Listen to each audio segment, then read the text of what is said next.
എല്ലാവർക്കും പുതിയൊരു വീഡിയോയിലേക്ക് ഒരിക്കൽ കൂടി സ്വാഗതം. ഇനി ഞാൻ നിങ്ങൾക്ക് പരിചയപ്പെടുത്തി തരാൻ പോകുന്നത് യുകെയിലുള്ള കെൽവിൻ ഗ്രൂ ആർട്ട് ഗാലറിയാണ്. ഇതിനുള്ളിൽ പഴയ സ്കെൽട്ടൺ, പഴയ കാലത്തെ അങ്ങനെ കണ്ട കാര്യങ്ങൾ, പിന്നെ യുദ്ധത്തിന് ഉപയോഗിച്ച വിമാനങ്ങളും അന്നത്തെ അവരുപയോഗിച്ച ഡ്രസ്സുകളും, പിന്നെ പെയിൻറ്റിങ്സ് ആണ് ഇതിന് പ്രധാനപ്പെട്ട ഇവിടെ ഉള്ളത്. പെയിൻറ്റിങ്സും കാര്യങ്ങളൊക്കെ ഉണ്ട് ഇതിനകത്ത്. പക്ഷെ കണ്ടു തീർക്കാൻ മാത്രം ഒരുപാടുണ്ട്. നമുക്കപ്പോൾ അത്രയും പരിമിതമായ സമയം നമുക്കുള്ളൂ. അപ്പോൾ കുറച്ച് കാഴ്ചകളൊക്കെ കാണിച്ചു തരാം.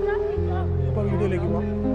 അപ്പോൾ നമ്മൾ യുകെയിലുള്ള കെൽവിൻ ഗ്രൂ ആർട്ട് ഗാലറിയിൽ ആണുള്ളത്. ഇവിടുത്തെ കുറച്ച് വിശേഷങ്ങളൊക്കെ ഞാൻ കാണിച്ചു തരാം നിങ്ങൾക്ക്. ഒരു അടാറ് മ്യൂസിയമാണ്, കണ്ടോ, ഇപ്പുറത്തോട്ടൊക്കെ ഉണ്ട്.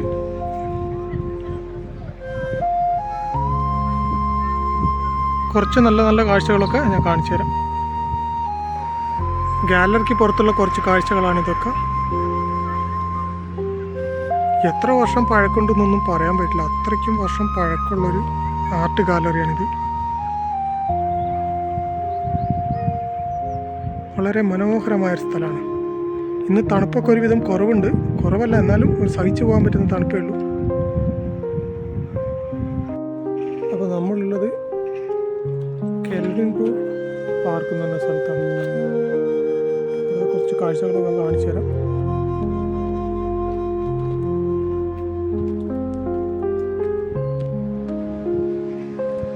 പാർക്കിൽ വന്നൊരു നായ്ക്കുട്ടി വരുന്നുണ്ടോ? അതിൻ്റെ വായിലെന്തോ ഒരു പന്തൊക്കെ ഉണ്ട്.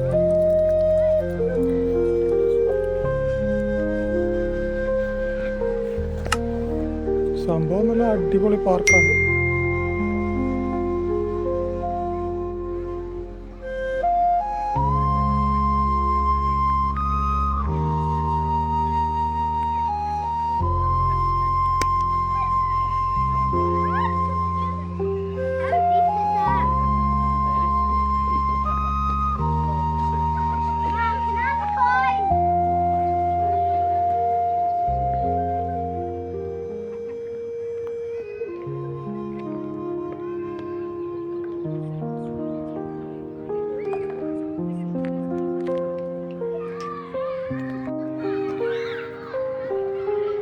ഇഷ്ടംപോലെ ആൾക്കാരുണ്ട് ഇവിടെ.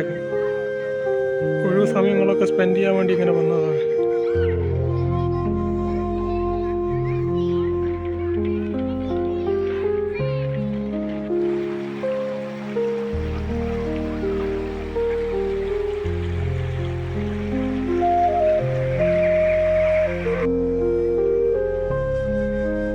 ഇതിൻ്റെ പാർക്കിൻ്റെ ഏരിയ ആണ് ഇതൊക്കെ. നല്ല സുഖമാണ്. വൈകിട്ടൊക്കെ വന്നിട്ട് ഇങ്ങനെ ഒരു സമയം സ്പെൻഡ് ചെയ്യാൻ പറ്റിയ നല്ല മനോഹര കാഴ്ചകളൊക്കെ കാണാം. കണ്ടോ, കെൽവിൻ ബേ, ഇതാണ് പാർക്കിൻ്റെ പേര്. മരങ്ങളൊക്കെ ഉണങ്ങിയ പോലെ ഉണ്ട് അല്ലേ? പക്ഷെ ഇവിടെയുള്ള മരങ്ങളാണ് തണുപ്പായിട്ടാണെന്ന് തോന്നുന്നു.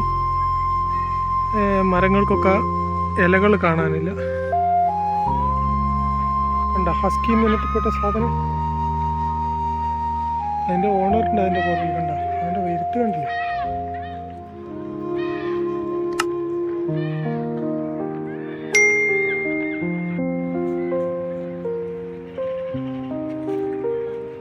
കണ്ട, അവർ കളിക്കാൻ വന്നതാണ് പാർക്കിൽ. അവൻ്റെ നോട്ടം കണ്ടിട്ട് അത്ര ശരിയാവും തോന്നുന്നില്ല.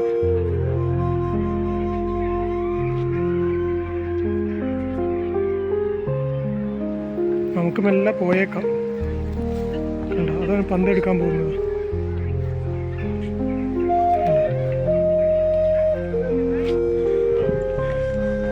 നമ്മൾ സ്റ്റെപ്പ് കയറി പോവാണ്. ബാക്കിയുള്ളവരൊക്കെ എവിടെ പോയി എന്നറിയില്ല. അതുകൊണ്ട് ഓടി വന്നിട്ട് കയറിയ ഇതിൻ്റെ മുകളിലോട്ട് അങ്ങനെ കയറി നോക്കാം നമുക്ക് എന്തായാലും. ഇത് ഒരു ആർട്ട് ഗാലറിയാണ്. ചിത്രങ്ങളും പെയിൻറ്റുകളൊക്കെ നിറഞ്ഞിട്ടുള്ളൊരു ഗാലറിയാണ് ഇവിടെ.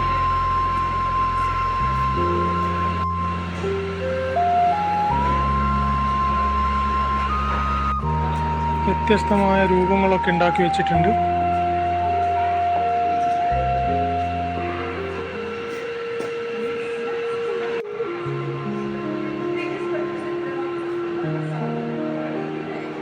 കണ്ടില്ലേ, നമ്മുടെ ഇന്ത്യൻ കലാരൂപം.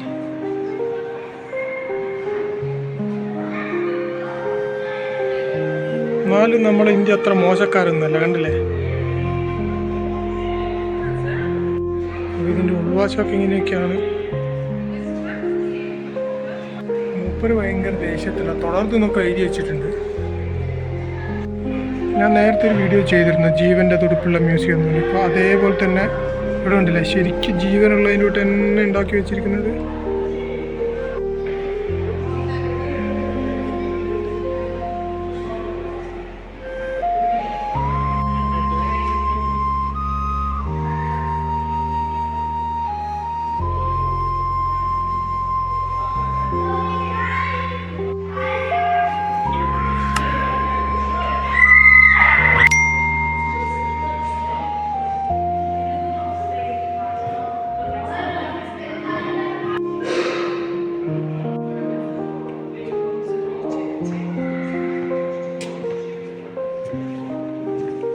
ആയിരത്തി 1930 ഉണ്ടാക്കിയൊരു കാറിൻ്റെ ഡിസൈനാണ് ഇവിടെ കൊടുത്തിരിക്കുന്നത്. ഇത് മോഡലല്ല, ശരിക്കും അന്നത്തെ കാറിന് ഇത്രയും വർഷമായിട്ട് അവരിവിടെ സൂക്ഷിച്ചു വെച്ചിരിക്കുകയാണ്. ഉണ്ടല്ലേ, ആദ്യകാലത്തെ കാറാണിത്. സ്റ്റിയറിങ്ങും കാര്യങ്ങളും എല്ലാം ഇപ്പോഴും അങ്ങനെ തന്നെയാണ്, ഒന്നും ചെയ്തിട്ടില്ല അവർ.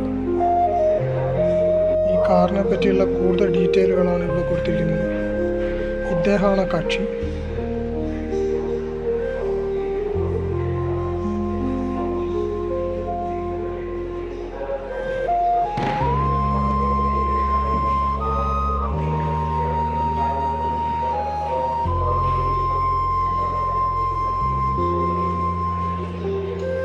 ഇത് പല പല തരത്തിലുള്ള ഡിസൈനുള്ള പ്ലേറ്റുകളാണ് ഇവിടെ. മനോഹരമായ ഡിസൈനുകളുള്ള പ്ലേറ്റുകൾ. 891 ഈ പെയിൻറ്റിംഗ് ആണിത്. അത്രയും വർഷമായിട്ട് ഇവിടെ സൂക്ഷിച്ചു വെച്ചിരിക്കുകയാണ്. ഇവിടെയുള്ള ഫോട്ടോകളൊക്കെ ഇദ്ദേഹം വരച്ചാണ്.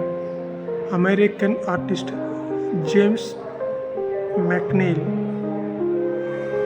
അതാണ് ഇദ്ദേഹത്തിൻ്റെ ഫുൾ പേര്. ഇദ്ദേഹത്തിൻ്റെ കലാവിരുതുകളൊക്കെയാണ് ഈ കാണുന്നതൊക്കെ. ഇതൊക്കെ വർഷങ്ങൾ പഴക്കമുള്ള ഫോട്ടോസുകൾ, അതാണ് പ്രത്യേകത. കാണിച്ചാൽ തീരാത്ത അത്രയുണ്ട് ഇവിടെ. 1885 ഇത്. 1881 വരച്ച ഓയിൽ പെയിൻറ്റിംഗ് ആണിത്. ഇപ്പോഴും അതിൻ്റെ തനിമ നഷ്ടപ്പെടാണ്ട് സൂക്ഷിച്ചു വെച്ചിട്ടുണ്ട് ഇവിടെ. ഇവിടുത്തെ മുഴുവൻ കാഴ്ചകളൊന്നും കാണിച്ചു തരാനുള്ള സമയമല്ല, അത് കുറച്ചൊക്കെ ഞാൻ കാണിച്ചു തരാനും. കൂടെ ഉള്ളവരൊക്കെ പോകാൻ തിരക്കാക്കുന്നുണ്ട്. ഇതിൻ്റെ മുകൾ വശത്തൊക്കെ ഉണ്ട്, അപ്പോൾ നമുക്ക് മുകളിലോട്ടൊക്കെ ഒന്ന് കയറി നോക്കാം.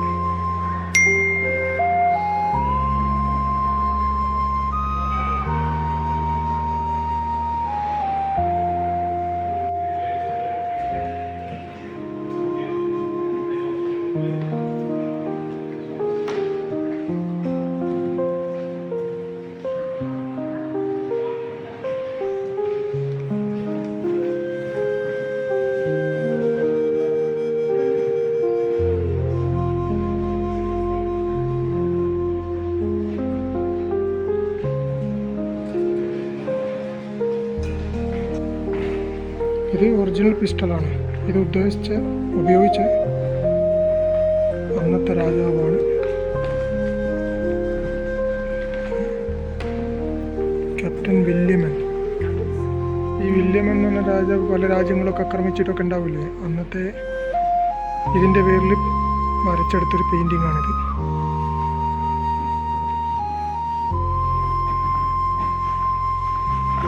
കാഴ്ചകൾ എത്ര എടുത്താലും തീരാത്ത അത്രയും കാഴ്ചകളുണ്ട്. അന്നത്തെ കപ്പലിൻ്റെ ഒരു മാതൃകയാണിത്. ഈ ഒരു ഫ്ലോറിൻ്റെ പ്ലാനാണ് ഇവിടെ ഉള്ളത്. അപ്പോൾ കയറി നമുക്ക് കാഴ്ചകളൊക്കെ കാണാൻ വേണ്ടി ലിഫ്റ്റ് സൗകര്യങ്ങളൊക്കെ ഉണ്ട്. അതൊക്കെ പിന്നീട് സെറ്റ് ചെയ്തായിരിക്കും. നല്ല മനോഹര കാഴ്ചകളാണ് ഇതൊക്കെ.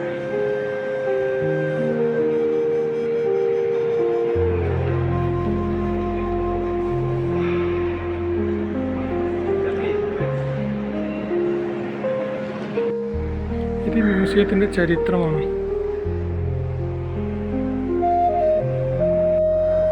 പണ്ടുകാലത്ത് യുദ്ധത്തിന് പോകുമ്പോഴുള്ള ഡ്രസ്സാണ് ഇരുമ്പ് ചട്ടു. ഇത്രയും ഇരുമ്പിൻ്റെ ഇത് വെച്ചിട്ട് കവർ ചെയ്യും. പിന്നെ അവിടെ കുത്തുകൊണ്ട് ചാകാൻ ആഫ്രിക്കക്കാരോട് ഇവർക്ക് വലിയ താല്പര്യം തോന്നി കേട്ടോ. ഇവിടെയുള്ള ഭൂരിപക്ഷം ആഫ്രിക്കയായിട്ട് ബന്ധപ്പെട്ടുള്ള കാര്യങ്ങൾ. ഇതൊക്കെ ഒരു ആഫ്രിക്കൻ കലാവിരുന്നാണ്.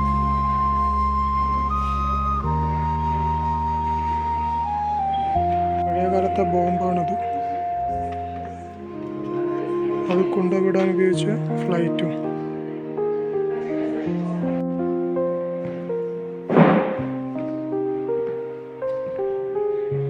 തയ്യൽ മെഷീൻ അന്നും ഇന്നായിട്ട് വലിയ വ്യത്യാസമൊന്നുമില്ല, ഇത്രയും വർഷങ്ങളായിട്ടും. ഞാൻ നേരത്തെ കാണിച്ച ഇരുമ്പ് മനുഷ്യനില്ലേ, അവൻ്റെ കുറച്ച് ഡീറ്റെയിലുകളാണ്.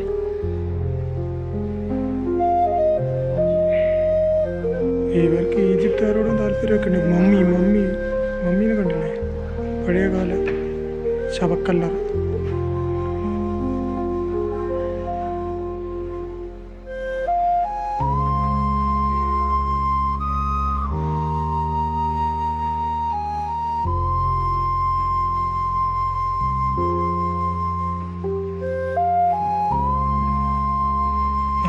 വർഷത്തോളം മണ്ണിൻ്റെ അടി കടന്നെന്നൊക്കെ അവിടെ എഴുതി വെച്ചു. ബാക്കിയുള്ള അസ്ഥികളൊക്കെ നശിച്ചു, ഇത് മാത്രം ബാക്കിയുണ്ട്. പണ്ടത്തെ കാലത്തെ യുദ്ധത്തിൻ്റെ ബാക്കി പത്രങ്ങളാണ് ഇതൊക്കെ.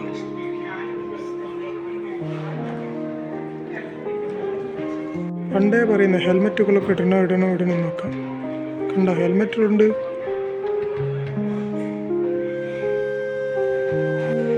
അന്നത്തെ വലിയ വലിയ ഭടന്മാരൊക്കെ ഉപയോഗിക്കുന്ന ആയുധങ്ങൾ, ഇത് സുരക്ഷാ കവചമാണ് ഇതൊക്കെ. പക്ഷെ ഇന്നത്തെ കാലത്ത് അത് മാറി. ഇന്ന് മറ്റ് സാധനങ്ങളാണ് ഉപയോഗിക്കുന്നത്. ഇതുപോലെ ഇരുമ്പ് ചട്ടങ്ങളൊന്നും ഇപ്പോൾ ഇവിടെ ഉപയോഗിക്കുന്നില്ല.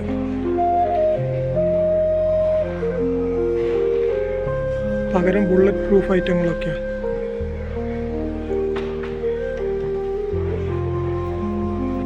കണ്ട east India company and Glasgow, ഇവരാണ് നമുക്ക് അവിടെ വന്നിട്ട് പണിയാൻ തോന്നുന്നത്. India war, independence 1857. ചരിത്രങ്ങളൊക്കെ ഇവിടെയുണ്ട്. അതൊന്നും ഇവർ മറന്നിട്ടില്ല. എന്തായാലും നന്നായി. നമുക്കൊരാൾ കൊള്ളാമല്ലോ.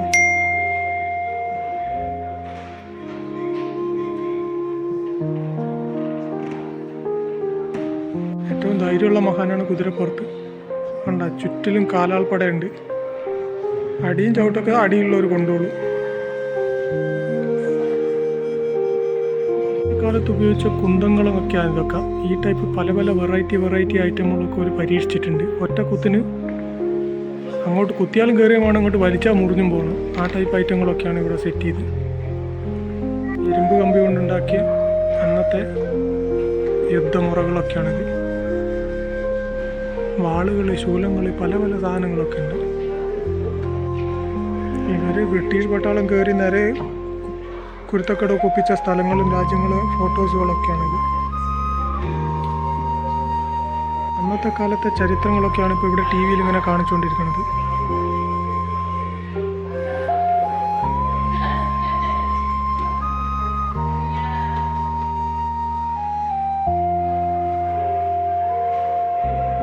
അദ്ദേഹം ഒരു പഞ്ചാബി ഉണ്ടല്ലേ. ചരിത്രങ്ങളൊക്കെ ഉണ്ട്, വായിച്ചിട്ടെല്ലാം എക്സ്പ്ലെയിൻ ചെയ്യാനുള്ള സമയമില്ല. അതാണ് ഏറ്റവും വലിയ പ്രശ്നം. കണ്ട British Indian army in world war 2. ചരിത്രങ്ങളൊക്കെ ബാക്കി ഇവിടെയുണ്ട്. ഇതിൻ്റെ ബാക്കി വീഡിയോ ഞാൻ പാർട്ട് 2 ആക്കിയിട്ട് അപ്ലോഡ് ചെയ്യുന്നുണ്ട്. സ്ഥലപരിമിതി കാരണമാണ്. അപ്പോൾ വീഡിയോ കണ്ട എല്ലാവർക്കും നന്ദി, നമസ്കാരം.